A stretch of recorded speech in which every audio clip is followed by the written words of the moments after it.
नमस्कार विद्यार्थी मित्रांनो, फौजी महाराष्ट्र या यूट्यूब प्लॅटफॉर्मवर आपलं सर्वांचं स्वागत आहे. विद्यार्थी मित्रांनो, SSC GD 2024 या बॅचसाठी आपण काय करतो आहोत. आता सध्या आपली PYQ सिरीज चालू आहे. हे GD PYQ आहे. जो काय आपला पेपर आहे तो 10 जानेवारी 2023ला झालेला पेपर आहे.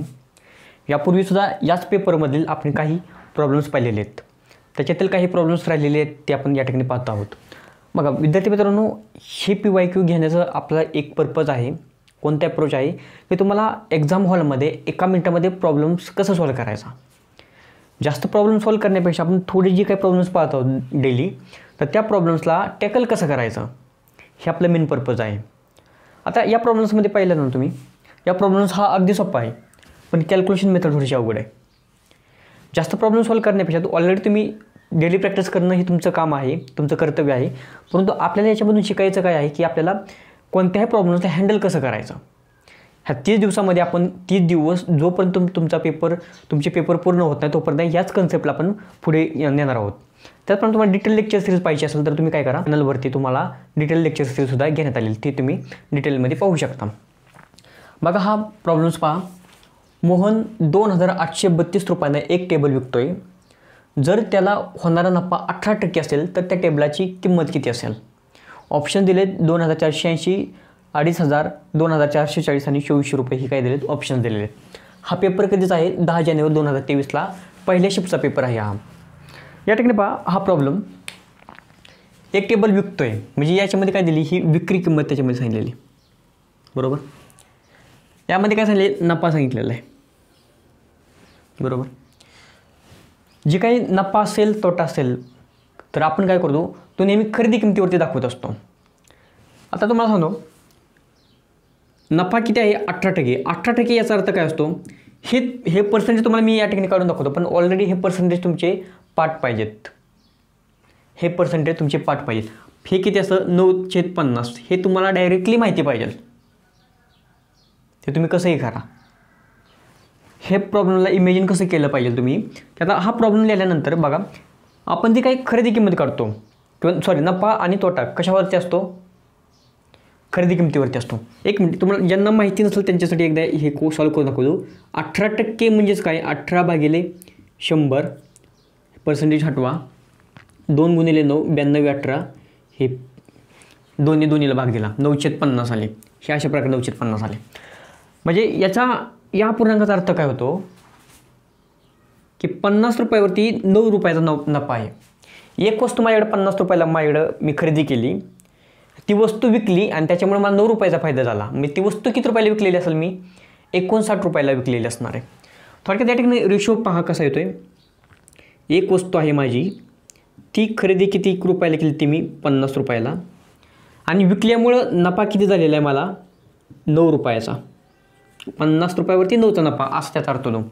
म्हणजे याचा अर्थ ती वस्तू विक्री कितीला केलेली असेल मी, 59 रुपयांना, बरोबर. आता ज्यावेळी असा प्रॉब्लेम येईल तुम्हाला, आता हे माहिती तुम्ही कन्सेप्ट काय सांगितली की जो काही नफा असतो तोटा असतो तो कशावरती असतो, खरेदी किमतीवरती, बरोबर. मग तुमच्या मनामध्ये एक इमेजिन झाले पाहिजे. 18% म्हणजेच किती, 9/50 म्हणजेच खरेदी किती असणार, 50, विक्री किती असणार, 59. 59 रेशोची किंमत किती दिली, 2832. एवढं तुम्हाला इमॅजिनेशन पाहिजे. तुम्हाला ह्या गोष्टी लिहिण्याची गरज पडली नाही पाहिजे. तुम्हाला हा पार्ट तुम्हाला लिहायचाच नाही अजिबात. तुम्हाला हा पार्टसुद्धा लिहायचा नाही. डायरेक्ट या ठिकाणी ख लिहा, या ठिकाणी व लिहा, 50 आणि 59 लिहा. किंवा तुम्हाला इमॅजिन झालं तरी भरपूर झालं, किंवा तुमच्या प्रेशरमध्ये, डोक्यामध्ये खूप प्रेशर असते एका तासामध्ये, हे 2 पॉईंट तुम्ही लिहिलं तरी चालतील, काही प्रॉब्लेम नाही. आता या ठिकाणी पहा, विक्रीची किंमत किती दिली तुम्हाला, 2832. आपल्याला काढायचं काही, मोहन 2832 रुपयाला एक टेबल विकतो, 18% नफा असेल तर त्या टेबलाची किंमत किती, म्हणजे खरेदी किंमत विचारलेली तुम्हाला, ही किंमत विचार. या किंमतीला तुम्ही X माना, बरोबर. आता या ठिकाणी हा काय झाला, खरेदी आणि विक्रीचा रेशो आपल्याला गरजेचा आहे. खरेदी आहे विक्री, 50 रुपयाला घेतलं, 59 रुपयाला विकलं, आणि ॲक्च्युअल किंमत 2832 असेल तर ॲक्च्युअल किंमत, खरेदी किंमत किती असेल. या ठिकाणी X = काय येईल, X = 2832 गुणिले किती, 50, भागिले हे किती 59. आता आपल्याला पार्ट अवघड जातो कोणता, हा. या पार्टला कसं तुम्ही टॅकल करणार. या ठिकाणी 2832 आहे, 59 आहे. 59 ज्यावेळेला बघा पहिल्या सेकंड लेक्चरमध्ये सांगितलं होतं की तुम्हाला पाड्यांचा खूप मोठा प्रॉब्लेम येऊ शकतो, त्यामुळे पाड्यांचं डोक्यातून काढा तुम्ही पाठ करण्याचा. तुम्हाला 59चा प्रॉब्लेम, 59चा पाडा येतोय का, नाही. तुम्हाला 60चा पाडा येत असेल, बरोबर. आपल्याला माहिती आहे या ठिकाणी 283 आहे, बरोबर. 6 चौक 24 म्हणजे 240. बघा या ठिकाणी 6 गुणिले 4 किती येणार आहे 24. या ठिकाणी 0 दिला, या ठिकाणी 0 दिला, 240. म्हणजेच या ठिकाणी 283 आहेत, जर 60ने मल्टिप्लाय केलं तर 240 येतात. म्हणजे 59ने मल्टिप्लाय केलं तर किती येतील. त्याच्यातून काय करा, प्रत्येकातून एक एक वजा करा, डायरेक्ट वजा 4 करा तुम्ही, 36. थोडक्यात हे उदाहरण आणखीन तुम्हाला कसं सॉल्व्ह करू शकता. 59चा पाडा घेण्याऐवजी काय करा तुम्ही, 59 म्हणजेच काय 60 वजा 1, बरोबर. आपल्याला म्हणजे 6 चौक 24 म्हणजे 240 येतात, म्हणजे 240नी या ठिकाणी आपण वजा करू शकतो, बरोबर, 60च्या बाबतीमध्ये. पण आपल्याला काय पाहिजे ॲक्च्युली 59चा पाडा पाहिजे. मग गुणिले या ठिकाणी 4 करा, 6 चौक 24 240 वजा 4 किती येतात 236. पण हे तुम्हाला द्यायचं आहे का, तुम्हाला इमेजिन काय करायचं आहे, 60चा पाडा करायचा आहे. 6 चौक 24 240 येतात, 6 चौक 24 आणि 60च्या बाबतीमध्ये केलं तर 60 गुणिले 4 किती होतात 6 चौक 24 आणि वरचा 0 240. पण आपल्याला पाहिजे काय ॲक्च्युली 59 पाहिजे. मग आपण एक एक एक प्रत्येक वेळा 4 वेळा जास्त घेतलेला आहे, मग तो डायरेक्ट 240 वजा 4 236 हे तुमचं तयार पाहिजे. हे तुम्हाला मधलं काही करायचं नाही, कॅल्क्युलेशन पार्ट तुम्हाला समजून घ्यायचं आहे. तुम्ही मला सांगा आता काय करायचं आहे तुम्हाला. 236 राहिलीस, 59 गुणिले 4 किती येतात 236, म्हणजे 283 वजा 236, बरोबर. ऑलरेडी 200 अधिक 83, ऑलरेडी 200 वजा 200 वजा 36 हा जर त्याचा अर्थ होते. थोडक्यात 83 मधून 36 घालवायचे तुम्हाला. 200 अधिक 83 म्हणजे 283 वजा 200 वजा 36 म्हणजे 200 200 तर ऑलरेडी कट. 83 वजा 36 आपल्यामध्ये 36 आणि 36 किती 72, बरोबर. आणि 72 अधिक 10 किती 82 आणि वरचा एक 83, म्हणजे ॲक्च्युली किती तयार होते ते 36 अधिक 10 46 आणि 1 47. या ठिकाणी करून बघा तुम्ही 47 या ठिकाणी येत आहे. थोडक्यात तुम्हाला यामध्ये काय करायचं 83 वजा 36 करायच्यात. 36 अधिक 36 किती 36 आणि 36 किती होतात 72. 72 पासून 83 पर्यंत पोहोचायचं आहे तुम्हाला. किती लागतात 11 6 आणि 1 7 3 आणि किती 4. कॅल्क्युलेशन पार्ट तुम्ही समजून घ्या. गणित अगदी सोपं आहे, पण या तुम्हाला अवघड कुठं जाते या ठिकाणी अवघड जाते. या ठिकाणी 59चा भाग किती गेला 4चा भाग गेला, बरोबर. राहतात किती 47, बरोबर. राहतात किती 47. मग हा 2 या ठिकाणी आला. आता या ठिकाणी पहा एकक स्थानी कोणता आहे अंक 2. या ठिकाणी एकक स्थानी अंक कोणता आहे 9. 9च्या पाड्यामध्ये 2 संख्या कधी येते 9 गुणिले 8 केलं तर काय येतं 72. 72चा एकक स्थानी अंक कोणता आहे 2. म्हणजेच 59 गुणिले 9 केल्यानंतर 472 येण्याची दाट शक्यता आहे. कारण कॅल्क्युलेशन हे जे ऑप्शन आहेत ते पूर्ण संख्येमध्ये आहेत, म्हणजे पूर्ण भाग जाणारच आहे असा त्याचा अर्थ होतो थोडक्यात. म्हणजे एक कुठेतरी अंदाज आहे हा. या ठिकाणी 59 गुणिले तुम्ही काय करा 8 करा. 8 गुणिले 9 किती 72 7 8 पंचे 40 आणि 7 किती 47 गेला भाग तुम्हाला. या ठिकाणी बघा 59ने भाग दिला पुढे तर किती होईल 472ला, तर हा 47चा भाग लागेल, सॉरी 48चा भाग लागेल. आता या ठिकाणी 48 गुणिले 50 तुम्हाला करायचं आहे. किती इझी झालं, किती सोपं झालं आपल्यासाठी.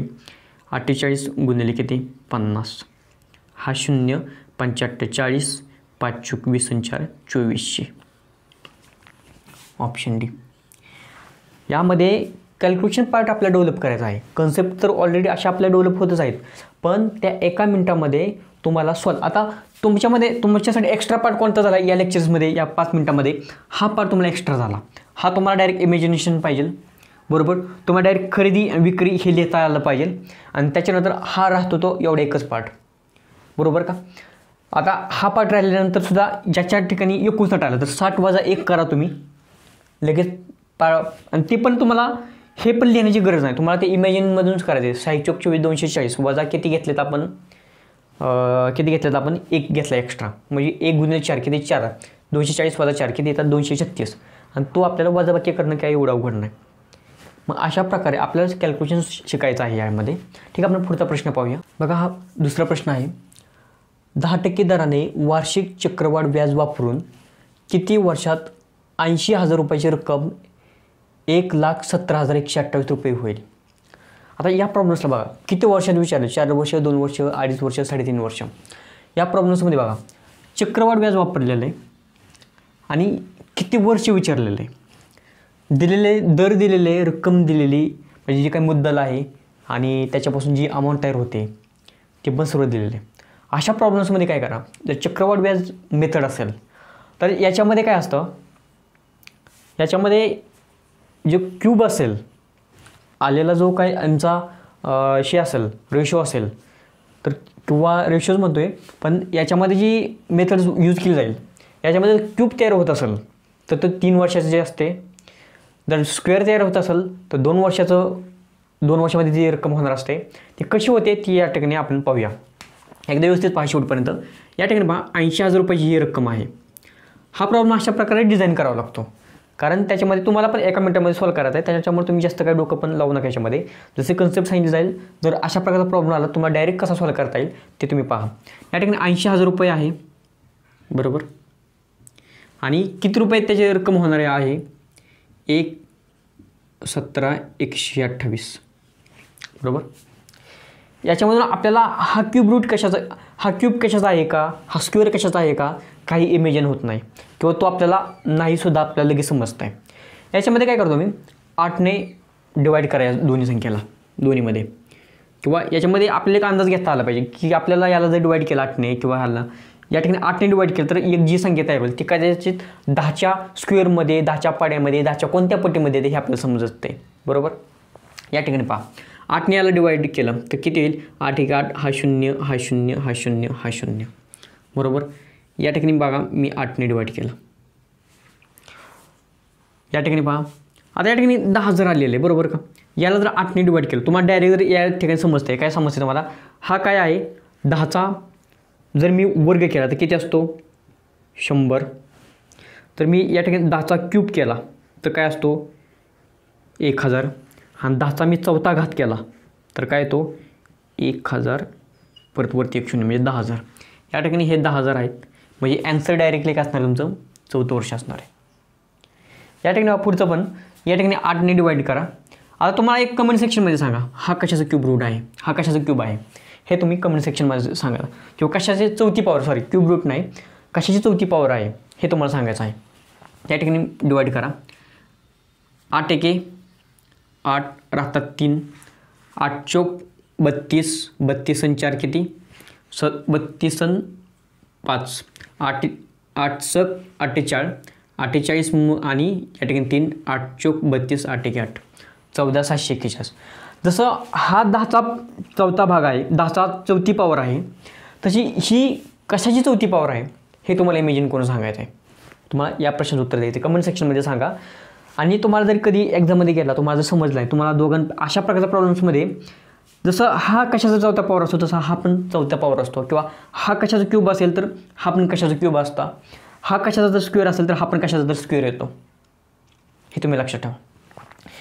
तुम्हाला जर कळालं ना की हा कशाचा काय, हे कशाचं काय, पण तुम्हाला डायरेक्टली का नाही याचं जर समजलं तर तुम्ही समजून घ्या की 4 वर्ष आहे.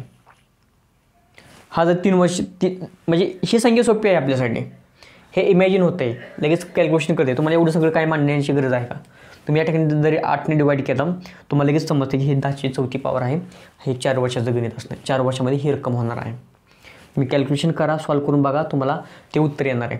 तुम्हाला हेच कॅल्क्युलेशन आपण काय करू शकतो की फॉर्म्युला वापरून, मेथड्स वापरून सॉल्व करू शकतो, परंतु त्याच्यामध्ये टाईम वेस्ट आहे, तुमचा सगळा पेपरचा टाईम त्याच्यामध्ये जाईल. एवढं लक्षात ठेवा आणि या कन्सेप्टला तुम्ही आणखीन याच्यावरती प्रॅक्टिस करा. या ठिकाणी पहा पुढील प्रश्न.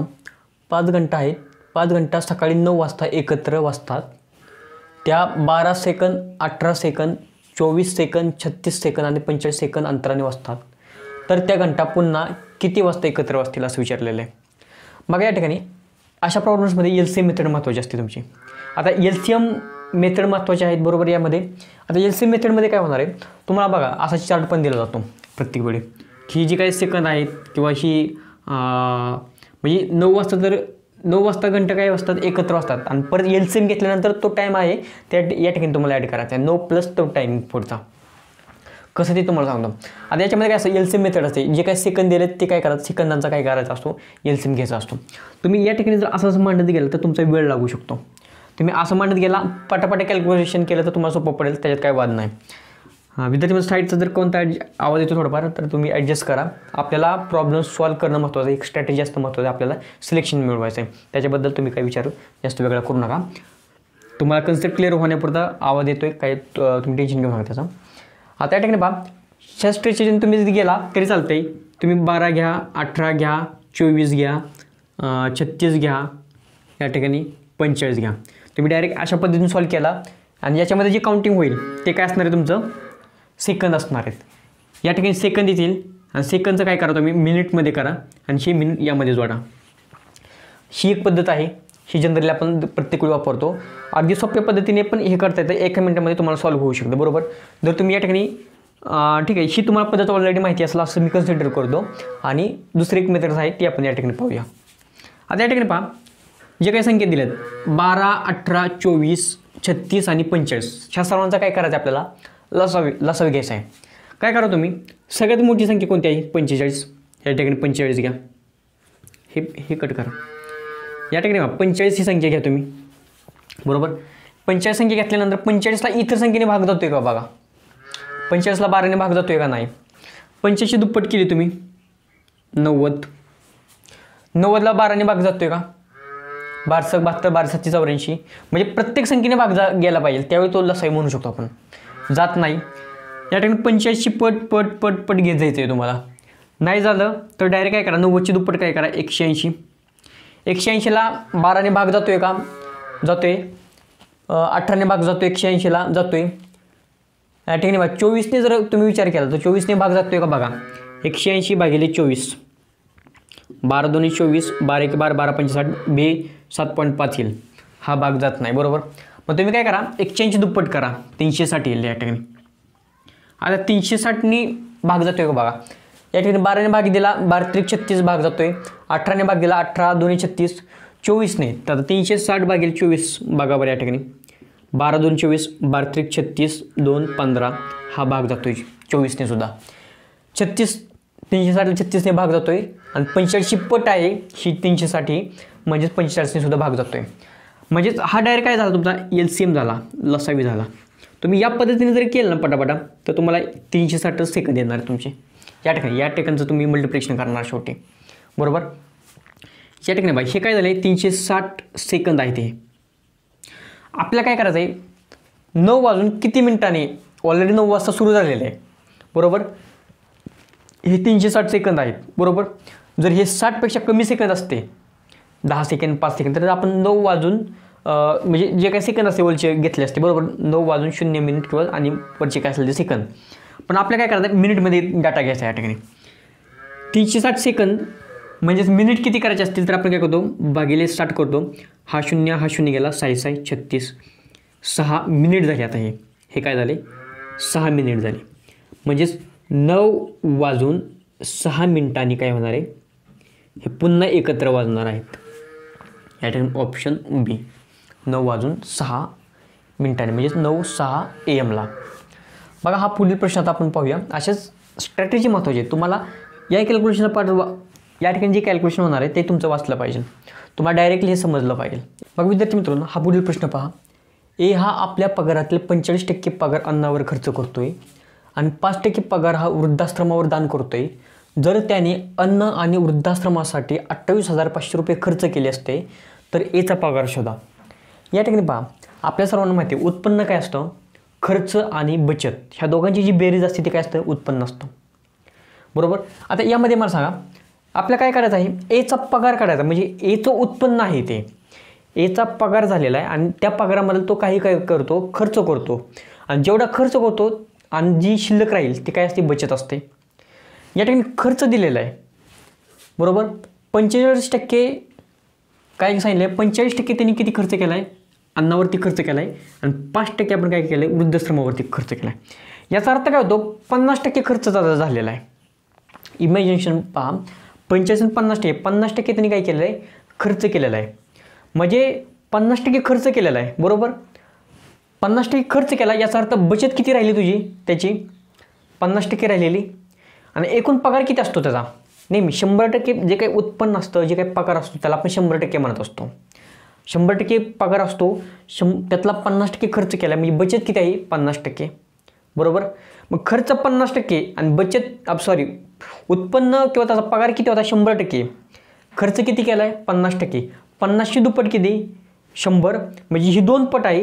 म्हणजे डायरेक्ट उत्पन्नाची जी काही त्याने खर्च केलेला आहे, बरोबर, याची पण 2 पट असणार आहे तुमची. B0 0, B5 10, B8 16 आणि 17 आणि B2 4 आणि 5 57,000 रुपये त्याचं काय असणार आहे, बचत असणार आहे. हे तुम्हाला आन्सर या ठिकाणी इमॅजिनेशन झालं पाहिजे तुम्हाला. आता हे कसं ते तुम्हाला एकदा आपण काय करूया, डिटेलमध्ये सॉल्व्ह करूया या ठिकाणी. आता या ठिकाणी पहा, आपल्याला माहिती आहे उत्पन्न असेल किंवा पगार, उत्पन्न म्हणा किंवा याला पगार म्हणा, जे काही पगार असतो तोच तुमचं उत्पन्न असतं, बरोबर. त्याचा अर्थ काय होतो, जे काही त्याचा खर्च असेल, खर्च अधिक बचत. उत्पन्न म्हणजेच काय असतो, खर्च आणि बचत यांची बेरीज असते. जे काय उत्पन्न असतं ते काय असते आपले 100% मानतो आपण, बरोबर. याच्यामध्ये काय केलं आहे, 45% पगार अन्नावर खर्च केला आणि 5% पगार वृद्धाश्रमावर केला. म्हणजे खर्च किती केला त्यांनी, 45% अधिक किती 5%, 45 आणि 5% किती 50%, म्हणजे एकूण खर्च किती झाला त्याचा 50%. 100% उत्पन्न आहे, 50% खर्च केला, म्हणजे बचत किती आहे त्याची 50%, बरोबर. आता या ठिकाणी सांगा मला, आपल्याला काढायचं काय आहे याचा, की मला सांगा हे 100% आहे, हे 50% त्यांनी खर्च केला, बरोबर. या ठिकाणी खर्च किती आहे 50% आणि ॲक्च्युअल व्हॅल्यू किती दिली 28,500.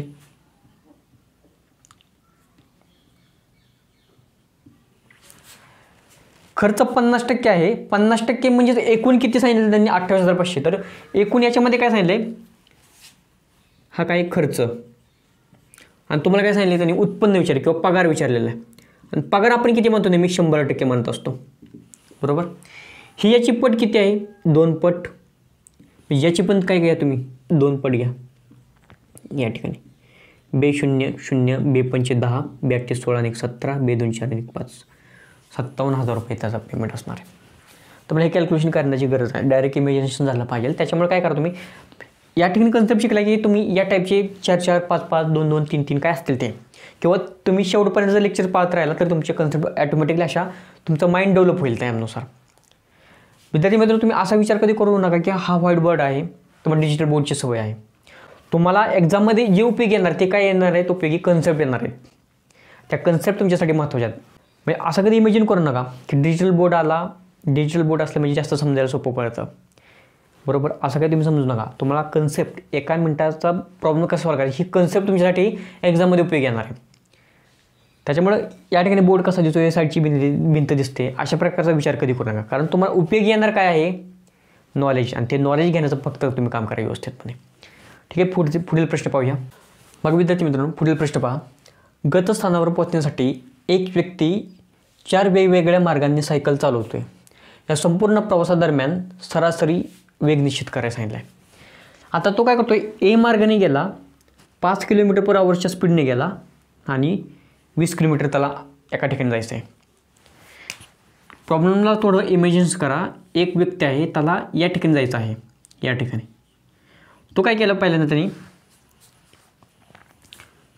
त्याने काय केलं, इथून आला ए पासून, त्याला किती वेळ लागलेला आहे 5 km/h गेला आणि 20 किलोमीटर अंतर पडलेलं आहे. पुन्हा तो काय केलाय, एकदा असा गेला किंवा एकदा असा गेला किंवा तो डायरेक्ट असा गेला, अशा प्रकारे वेगवेगळ्या मार्गाने गेलेला आहे. मग यामध्ये लागलेलं जे काय ॲव्हरेज स्पीड किती असेल हे विचारलं आहे त्याने. या ठिकाणी पहा, ज्यावेळी ए मार्गे जातो त्यावेळी 5 km/h या स्पीडने जातोय, त्यावेळी त्याला अंतर जे पडलेलं आहे ते किती 20 किलोमीटरचं पडलेलं आहे. बी या मार्गाने जातोय, एक ए हा मार्ग आहे, सपोज हा ए मार्ग, सॉरी बरं का, या ठिकाणी हेच इमेजिन करा तुम्ही व्यवस्थित. या ठिकाणी त्याला जायचं आहे, हा ए मार्ग आहे, तो या ठिकाणी गेला, परत तो काय केला, हा बी मार्ग आहे, तो इथून गेला असा, सी मार्ग आहे तो इथून गेला आणि डी मार्ग आहे तो असा गेला. मग या सर्वांसाठी लागलेलं ॲव्हरेज स्पीड किती आहे हे विचारले त्यांनी. या ठिकाणी पहा, ए मार्गाने गेला 5 km/hच्या स्पीडने गेला आणि 20 किलोमीटर त्याला अंतर पडलं. बी या मार्गाने गेला 3 km/hच्या स्पीडने गेला, 15 किलोमीटर अंतर पडलं. सी या मार्गाने गेला 2 km/hच्या स्पीडने गेला आणि 10 किलोमीटर त्याला अंतर भेटलेले. डी या मार्गाने गेला त्यावेळी 4 km/hने गेला, त्यावेळी 24 किलोमीटर अंतर त्याला पडलेलं आहे. ॲक्च्युअली डी मार्ग लांब आहे हा या ठिकाणी थोडक्यात दाखवला. फक्त तुम्हाला एक इमॅजिन सांगितलेलं आहे यामध्ये. आपल्याला सर्वांना माहिती आहे हे ॲव्हरेज स्पीड म्हणजे काय असतं. ॲव्हरेज स्पीड काय सांगतं किंवा सरासरी वेग, याचा अर्थ काय होतो total distance upon total time. एकूण अंतर, एकूण कापलेलं अंतर भागिले एकूण लागलेले टाईम, बरोबर. या ठिकाणी पहा, एकूण अंतर हे एकूण अंतर काढा, यांची बेरीज किती होईल. 5 आणि 4 किती 9, 2 आणि 1 3 आणि 3 6 69 भागिले टाईम. या ठिकाणी टाईम दिलं आहे का नाही, म्हणजेच याच्यामध्ये काय करायचं टाईम काढायचा आहे. स्पीड इक्वल टू काय असतं आपल्याला, स्पीड इक्वल टू काय असतं डिस्टन्स अपॉन टाईम असतो. टाईम इक्वल टू काय येणार डिस्टन्स अपॉन स्पीड. म्हणजे या डिस्टन्सला, या अंतराला या वेगाने भागायचं आहे तुम्हाला, म्हणजे काय येणार तुमचा टाईम येणार आहे. हा टाईम किंवा ही वेळ, ही एकूण वेळ करायची. 20 भागिले 5 किती येईल 4, 15 भागिले 3 किती 15, 10 भागिले 2 किती येईल 5, 24 भागिले 4 किती येईल 6. 5 km/h नाही 20 किलोमीटर जाण्यासाठी 4 मिनिट वेळ किंवा 4 तास वेळ लागणार आहे. 3 km/h या वेगाने 15 किलोमीटर जाण्यासाठी 5 तास लागणार आहेत, असं त्याचा अर्थ होतो. या ठिकाणी बेरीज करा. 5 आणि 5 10 आणि 6 16 आणि 4 20, बरोबर. या ठिकाणी कसं लिहिणार तुम्ही 69 भागिले 20ने डायरेक्ट तुम्ही डिवाईड कशाला देता. या ठिकाणी काय करा 2 × 10 करा, बरोबर. आता या ठिकाणी भाग दिला तुम्हाला किती येईल 3 पॉईंट किती येईल 45 येईल. कसं 2 6 2 4 8 2 5 10. या ठिकाणी 300, या ठिकाणी किती येणार आहे 34.5 येईल, बरोबर. भागिले 10 येतो आहे म्हणजे 3.45 तुम्हाला घ्यावं लागणार आहे. आणि तेच या ठिकाणी ऑप्शन बी आहे km/hमध्ये. या ठिकाणी पहा, या प्रॉब्लेम्समध्ये काय शिकायचं तुम्हाला ऑलरेडी हे माहितीच आहे किंवा वेगवेगळा डाटा असेल तर त्याची मांडणी कशी करायची. 20 झालं तर 2 × 10 करा तुम्ही आणि 2ने भाग द्या आणि डायरेक्ट पॉईंट सारखवा.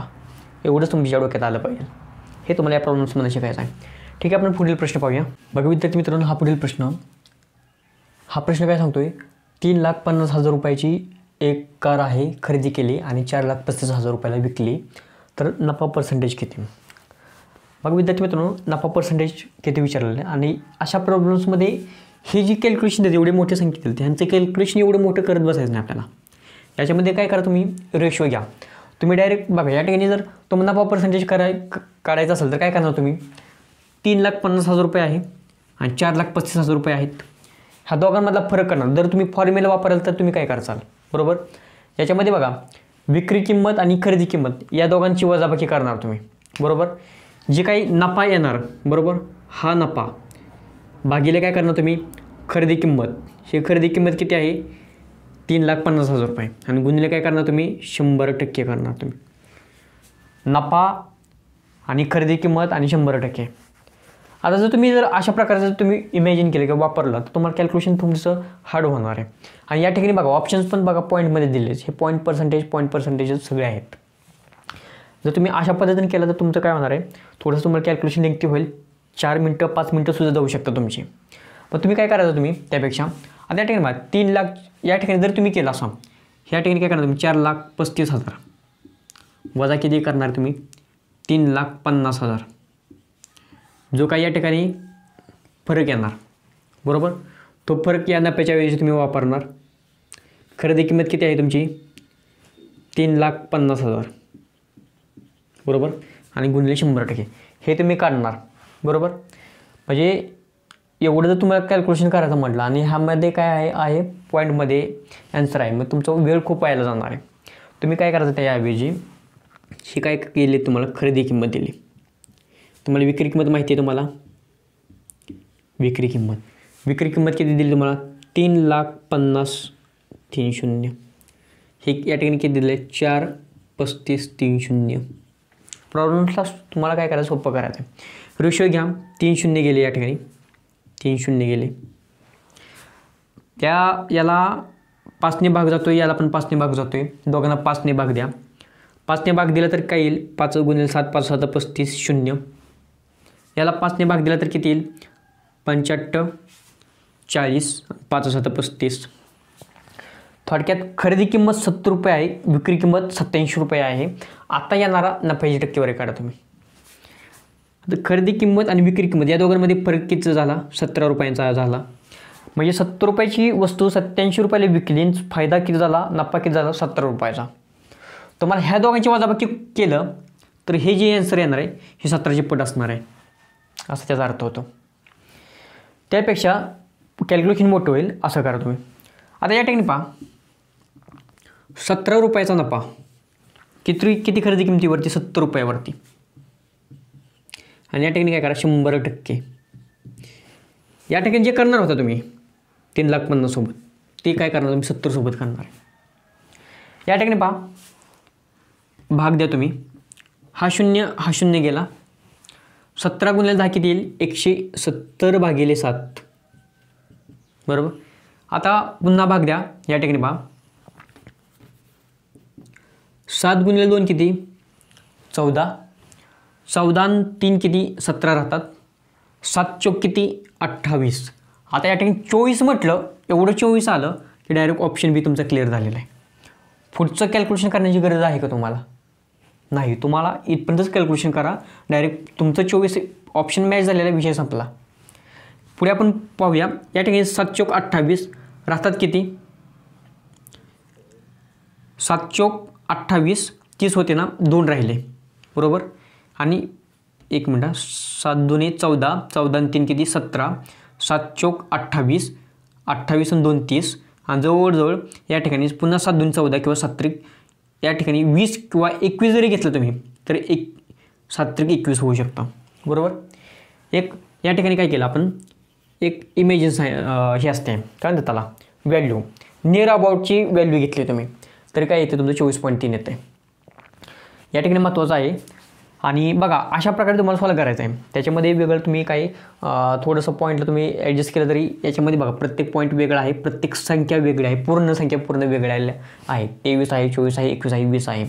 या ठिकाणी 27 पॉईंट किती या ठिकाणी 24.2 येते. म्हणजेच या ठिकाणी ऑप्शनमध्ये 24.3 म्हणजे हा नियर अबाउटचा ऑप्शन आहे. ओके आहे ॲन्सर तुमचा. या ठिकाणी पहा महत्त्वाचं काय आहे यामध्ये तुम्हाला प्रॉब्लेम सॉल्व कसं करायचा. ह्या मेथड्स अतिशय महत्त्वाचे आहेत. साईडने आवाज किती होतो आहे किंवा बोर्ड वाईट आहे, डिजिटल बोर्डची कमतरता आहे, अशा गोष्टी इमेजिन करू नका. तुम्हाला लाईफमध्ये काय मिळवायचं आहे एक पोस्ट मिळवायची आहे, तुमचं स्वप्न पूर्ण करायचं आहे. त्या स्वप्न पूर्ण करण्यासाठी तुम्हाला एक प्रॉपर कन्सेप्टची प्रॉपर नॉलेजची गरज आहे. ते तुम्हाला जिथून भेटेल तिथून घ्या तुम्ही आणि त्याच्यासाठी वाटेल ते करा तुम्ही. आणि प्रयत्नांती परमेश्वर असतो हे सर्वांना माहिती आहे. त्याच्यामुळे तो एक प्रॉपर प्रयत्न तुमचा असा अतिशय महत्त्वाचा आहे. आज केलेले कष्ट तुम्हाला त्या 1 तासामध्ये पूर्ण उपयोगी येणार आहे. जेवढं एका तासाच्या एक्झामच्या अगोदर जे काही तुम्ही कष्ट घेणार आहात त्या सर्व कष्टांचं तुम्हाला काय होणार आहे फळ भेटणार आहे. त्याच्यामुळं आणि हे एक्झाम पुन्हा द्यायची वेळ येऊ नये. आता पुन्हा ही GD 2000 पुढची नेक्स्टची पुढच्या वर्षीची जी काही GD आहे ह्या वर्षाच्या एंडिंगलाच होणार आहे. त्याचं टाईम टेबल पण ऑलरेडी स्टाफ सिलेक्शनने दिलेलं आहे. पुन्हा ती एक्झाम देण्याची वेळ तुमच्या येऊ नये. ह्याच एक्झामला तुम्हाला टार्गेट करा व्यवस्थित. याच एक्झाममध्ये तुम्ही एवढं प्रॉपर प्रयत्न करा, एवढे भारी प्रयत्न करा, एवढा टेस्ट सिरीज आहे, एवढं कष्ट घ्या की तुम्हाला पुढची GD देण्याची वेळच आली नाही पाहिजे. तुम्हाला आत्ता सिलेक्शन मिळवायचं आहे, पुढच्या GDचं बघायचं नाही तुम्हाला. आत्ता तयारी करा, आत्ता प्रॉपर कन्सेप्ट समजून घ्या. जे कोणी पूर्ण अगदी फ्रेशर्स आहेत त्यांनी आत्ता समजून घ्या आणि पुढच्या GDची 100% तयारी करा. आपला कोर्स पण इन फ्युचरमध्ये लॉन्च होणार आहे. त्यावेळीसुद्धा तुम्हाला सर्व काही फायदा होईल. एकदम डिटेलमध्ये लेक्चर सिरीज होईल. तर तुम्ही चांगले प्रयत्न करा, तुम्हाला यश नक्की मिळेल. आणि ठीक आहे आपण आज या ठिकाणी थांबूया आणि पुढील काही प्रॉब्लेम्स असतील तर ते आपण पुढील लेक्चर्समध्ये पाहूया. ठीक आहे.